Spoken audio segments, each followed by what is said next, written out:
வணக்கம். இன்னைக்கு அமாவாசை இல்லையா? அமாவாசையை முன்னிட்டு நமக்கு ரெகுலரா உணவுக்காக அரிசியும் காய்கறியும் வாங்கி தருவாங்க.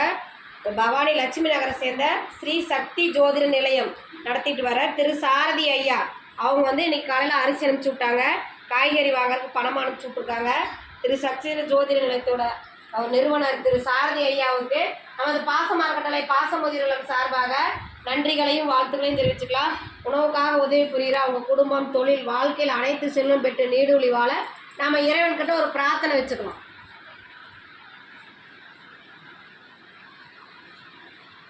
திரு சாரதி ஐயாவுக்கு நமது பாசமரக்கட்டளை பாசமுதியர்கள் இல்லம் சார்பாக நன்றியும் வாழ்த்தையும் தெரிவிச்சுக்குவோம். இந்த நேரத்தில் அவருக்கு ஒரு கோரிக்கை வைக்கிறேன். என்னன்னு கேட்டிங்கன்னா, நமது பாசமரக்கட்டளை ஆரம்பித்து 2 வருஷம் முடிஞ்சு 3ஆவது வருஷத்தில் அடியெடுத்து வச்சுருக்கோம். இப்போ நமக்கு நிறைய பெரியவங்க இங்கே தஞ்சம் கேட்கறதுனால இட வசதி பத்தாதனால நம்ம இடம் வாங்கி கட்டடம் கட்டலாங்கிற ஒரு திட்டமிட்டிருக்கோம். அதுக்கு அவர்னால் முடிஞ்ச உதவி செய்யலாம். அவர் மட்டும் இல்லாத உறவினர்கள், நண்பர்கள், அவங்களுக்கு தெரிஞ்ச இடத்துல அவர்கிட்ட ஜோசியம் பார்க்க வர நண்பர்கள்கிட்ட இந்த மாதிரி ஒரு முதியோர் இல்லை இருக்குது, அதுக்கு தங்களால் முடிஞ்ச உதவி செய்யலான்னு சொல்லி நீங்களும் எடுத்து சொல்லி எங்கள் முதியோர்களுக்கு சீக்கிரமாக சொந்த கட்டடம் அமையறதுக்கு எங்களுக்கு உதவி புரியுமாறு நாங்கள் கேட்டுக்கிறோம். உதவி புரிந்த திரு சாரதி ஐயாவுக்கு மீண்டும் ஒரு முறை நன்றிகளையும் வாழ்த்துக்களையும் தெரிவிச்சுக்கிறோம். வாழ்க வளத்துடன்.